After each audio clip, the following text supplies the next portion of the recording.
The sound you just heard may not seem like much, but it's one that strikes fear into the hearts of Minecraft players, because that little moan means that somewhere nearby is a Ghast, the most powerful enemy in the Nether.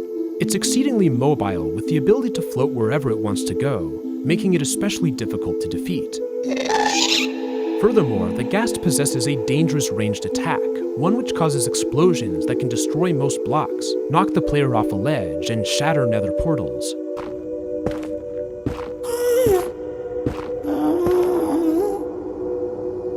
If you hear a Ghast nearby, that becomes your top priority.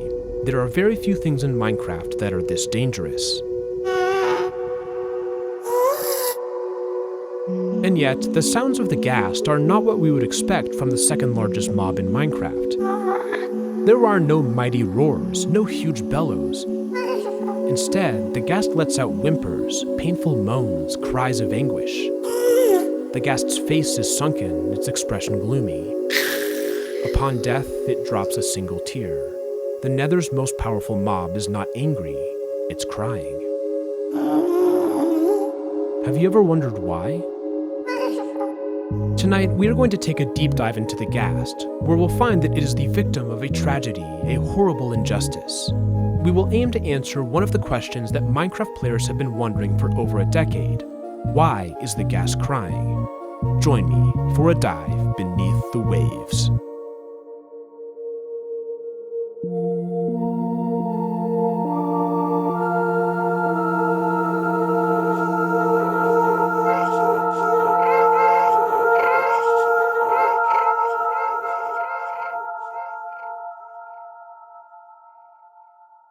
To understand why the Ghast is crying, we first need to understand who the Ghast is. Fundamentally, Ghasts are similar to balloons. They're made of a stretchy substance filled with some sort of gas. This is visible when we take a closer look at the Ghast's body. The stretch marks are pulled taut.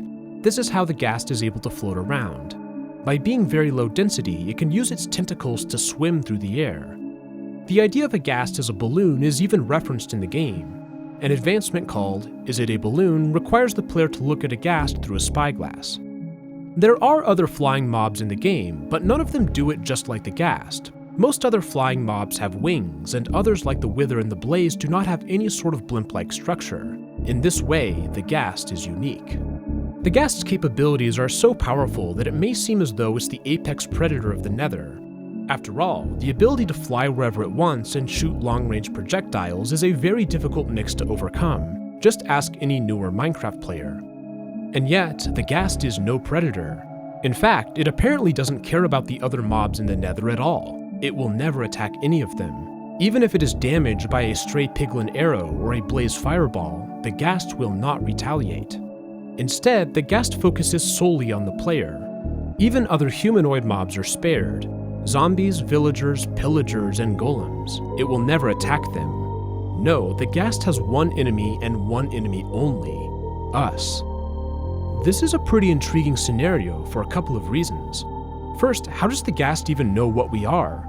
Players do not spawn in the Nether, and even when they do go there, they can only ever hope to explore a tiny portion of it. Yet somehow, Ghasts always recognize us, and its only goal is to kill the player on sight. It is here that we begin to develop a somewhat unsettling idea. Are we somehow the ones responsible for the Ghast's suffering? The answers at this point are unclear. However, there is more to the Ghast than immediately meets the eye. Hidden deep within the Nether is another clue, one which fundamentally changes our understanding.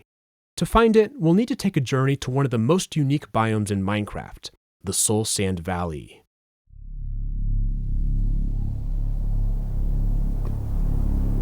Even by the hostile standards of the Nether, Soul Sand Valleys are desolate places. There are no plants here, no lush fungus forests, no squads of piglins hunting for their next meal. Even the basalt deltas have magma cubes hopping around the jagged environments, animals clearly adapted to the biome's unique demands. The Soul Sand Valleys have none of these. Bustling life is instead replaced with a lot of, well, soul sand. Unsurprisingly, this biome has more of it than anywhere else. And this is particularly notable because soul sand has some very special properties. Soul sand contains a type of magical energy called soul energy. I've discussed this extensively in the Deep Dive series. Soul energy is a useful quantity with a wide range of applications.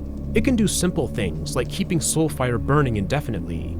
It can help players move more quickly using the soul speed enchantment, or it can grow nether warts. But soul energy can also be used to accomplish immensely complex and formidable tasks, such as creating a wither or powering a warden. Soul energy doesn't come from nowhere. Instead, it's generated from the life force of dead mobs. If you want to see it happen, just go to a skull catalyst. When a mob is killed, we can see tiny little soul energy particles form. Soul sand is soul energy storage. It's so dense that we can even see the faces of the souls embedded on the block itself. Soul sand contains the life force of dead mobs, which is what makes the soul sand valleys that much more intriguing. Here, we see huge swaths of soul sand and soul soil.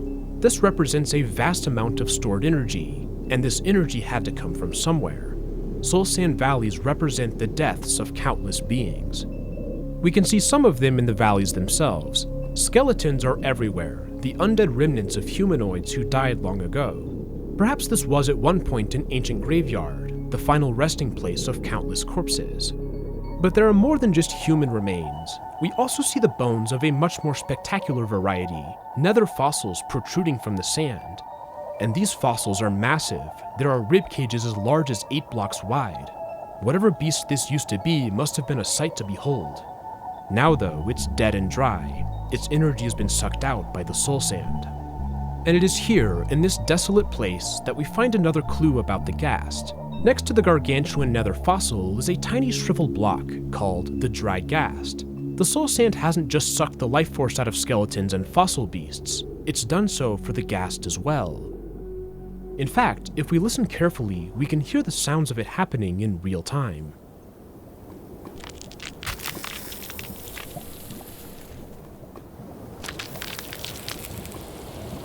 These noises only play when the dried Ghast is on soul sand or soul soil. So if the dried Ghast is dehydrated, the obvious question to ask is if it's possible to rehydrate it. Unfortunately, there's no way to do this here in the Nether. The intense heat evaporates our bucket instantaneously. Instead, we'll have to take it to the overworld to see what happens. Placing our dried Ghast in a pool of water begins the rehydration process. As it progresses, the dark gray Ghast becomes more and more pale. And something else happens too. Its pained expression slowly softens until a slight smile creeps out. After about 20 minutes, the process completes. The dried Ghast has become a Ghastling. Suddenly, we find ourselves observing a very different type of Ghast than the one in the Nether. The Ghastling isn't aggressive at all. In fact, it seems to adore the player. It drifts nearby, happily chirping, and will even eat snowballs out of our hand. If we keep feeding it, the Ghastling will eventually mature into its final form, the Happy Ghast. And its affection towards us reaches another level, because we can actually ride the Happy Ghast using a harness. Up to 4 players can be on one at a time. In fact, the Happy Ghast appears to enjoy this. An unharnessed Ghast is attracted to a player holding a harness in their hand. It's asking to be saddled up, it wants to be ridden. No other rideable mob is like this. Even horses need to be tamed first. This is a bizarre inversion of what we see in the Nether. There, the Ghast specifically targets players too, but with the intention of killing them using its fireballs. The Happy Ghast is specifically helpful to us, but the Nether Ghast is specifically hurtful. There are other differences between the two Ghasts. The Nether Ghast shoots fireballs, which is something that the Happy Ghast cannot do. Instead of hot, fiery balls, the Happy Ghast prefers cool, wet balls. In fact, water isn't just a minor part of the Happy Ghast, it's foundational to its very existence. After all, it had to be rehydrated to even exist. Water replenishes its health in other ways too. The Happy Ghast heals quickly in rain or snow, the water absorbed by its body. But it goes even further. When the Ghast is at cloud level, it regenerates its health fastest of all. All of this shows that Ghasts are happiest when they're in cool, humid environments.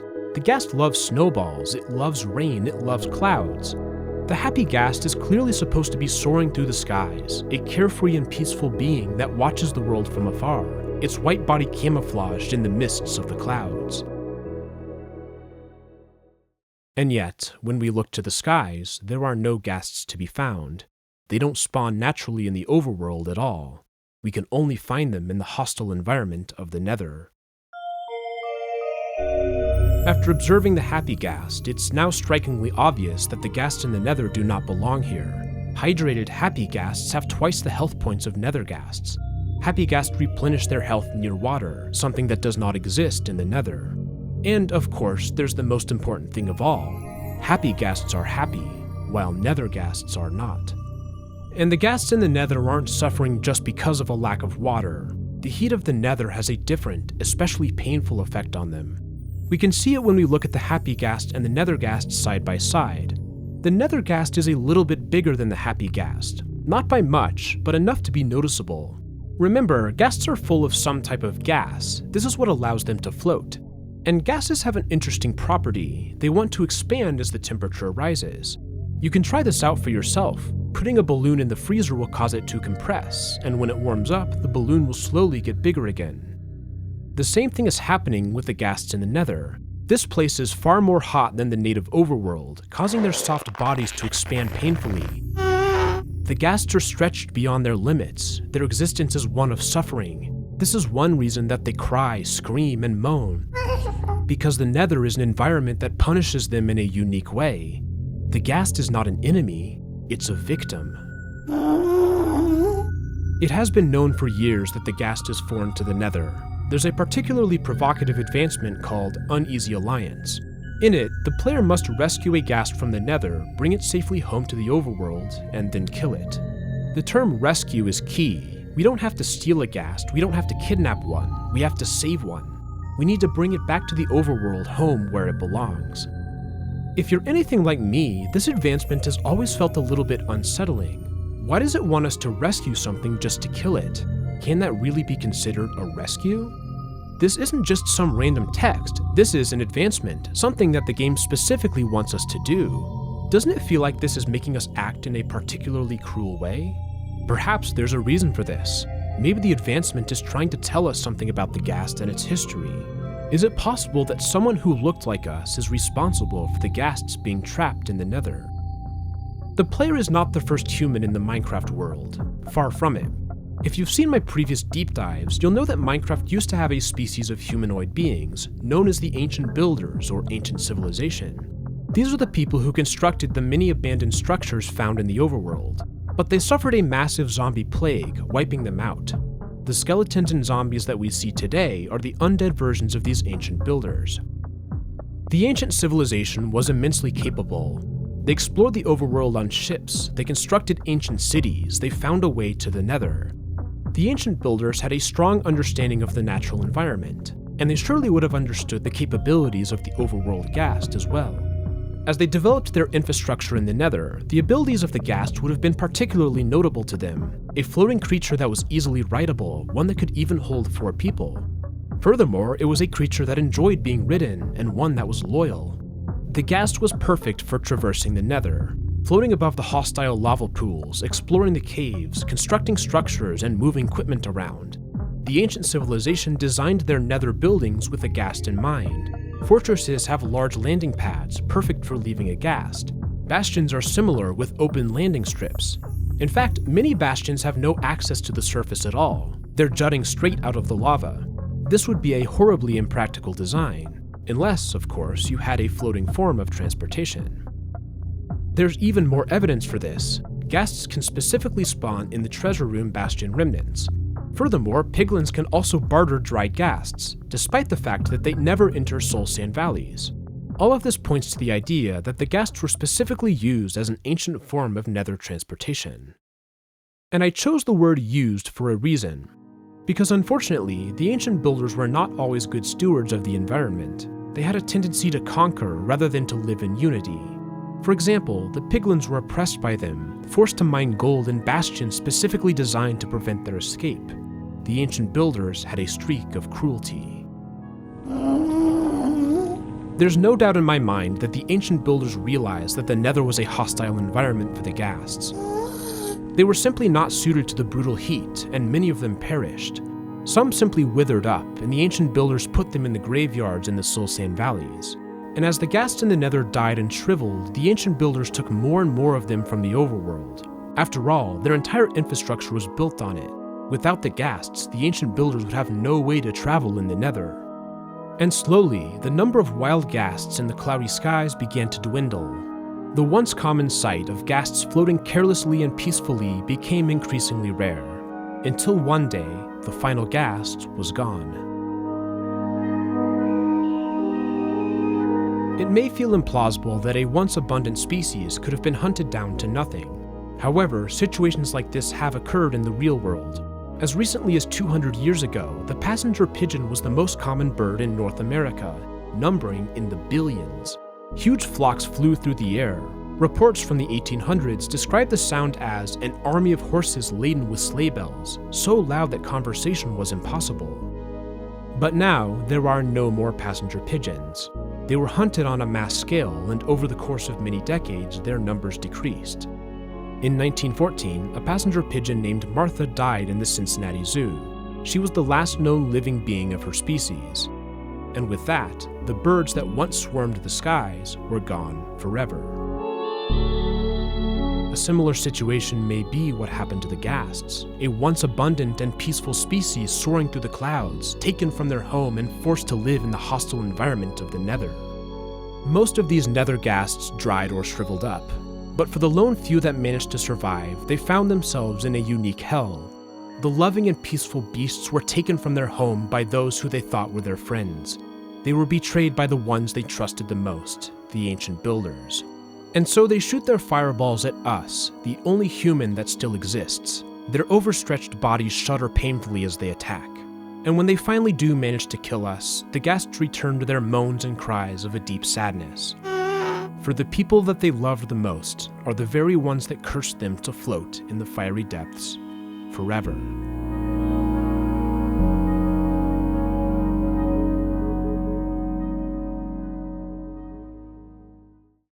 But there is hope for the ghasts. Whenever a player rehydrates a dried ghast, it restores one of them to its rightful home, freeing it from its hell. And when that happens, one being is saved from its suffering. So whenever you find a dried ghast, I encourage you to rehydrate it. Undo the wrongs of those that came before us. Perhaps one day, the skies will again be filled with the peaceful flocks of the ghasts.